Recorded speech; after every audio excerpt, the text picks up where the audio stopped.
In case of fixed overheads, you will allocate the fixed overheads on the basis of either actual capacity or normal capacity, whichever is higher. Okay, इसके लिए हमने एक example लिया था. Let's see the example.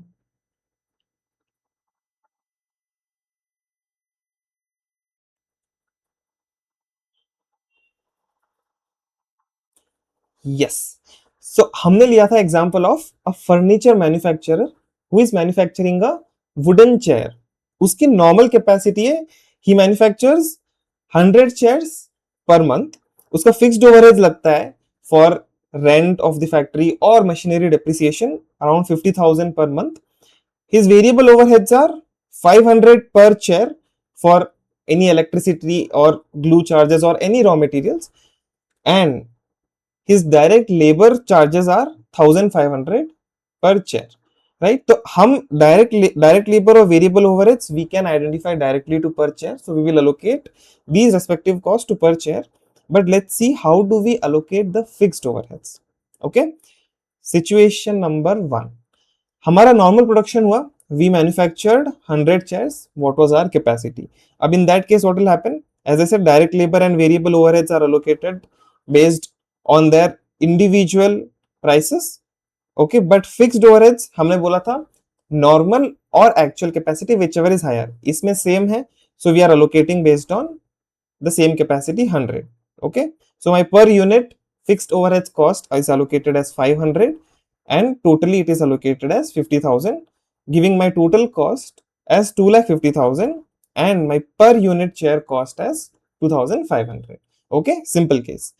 अब second आता है under production. ठीक है, now if my normal capacity is 100 units but I have produced only 80 units, in that case what we will do? तो हमने क्या पढ़ा था? हमने देखा था कि you will allocate fixed overheads based on normal capacity or actual capacity whichever is higher. अभी normal capacity इसमें कितनी है? 100 units. Actual capacity actual कितनी है? 80 units. तो higher क्या हुई? 100 units. So you will allocate the fixed overheads based on this 100 units. Sir वो 20 units का क्या हुआ? We'll see ahead. So first thing is direct labor. आपने allocate कर दिया 1,500 per chair for 80 units, 1,20,000.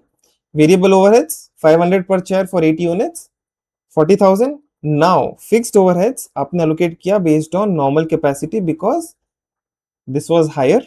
So you allocated 500 rupees per chair, but you allocated only for 80 chairs giving 40,000. Okay, सो आपका जो 10,000 unallocated बचा है, जो 50,000 वेरिएबल ओवरहेड्स आपने इनकर किए थे बट 40,000 ही अलोकेट किया है आपने अपने प्रोडक्ट पर.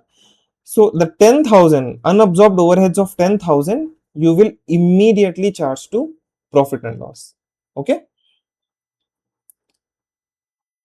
थर्ड थिंग, अगर ओवर प्रोडक्शन हुआ है, if instead of 100 units I have produced 125 units in that month, in that case what will happen? हमने देखा either actual capacity or normal capacity whichever is higher. Basically 125 is higher actual capacity, तो हम उसके basis पे fixed overheads को allocate कर देंगे.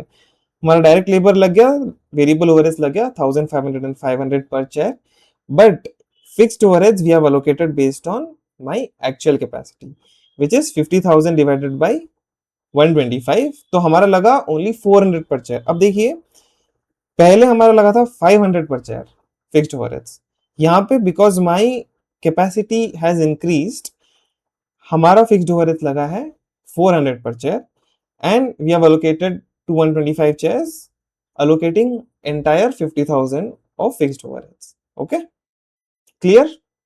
Great. चलिए आगे बढ़ते हैं. ये हमने देखा fixed overheads allocate based on actual normal whichever is higher. Under production के केस में based on normal capacity because normal will be higher, and in case of over production based on actual capacity because actual will be higher. Okay,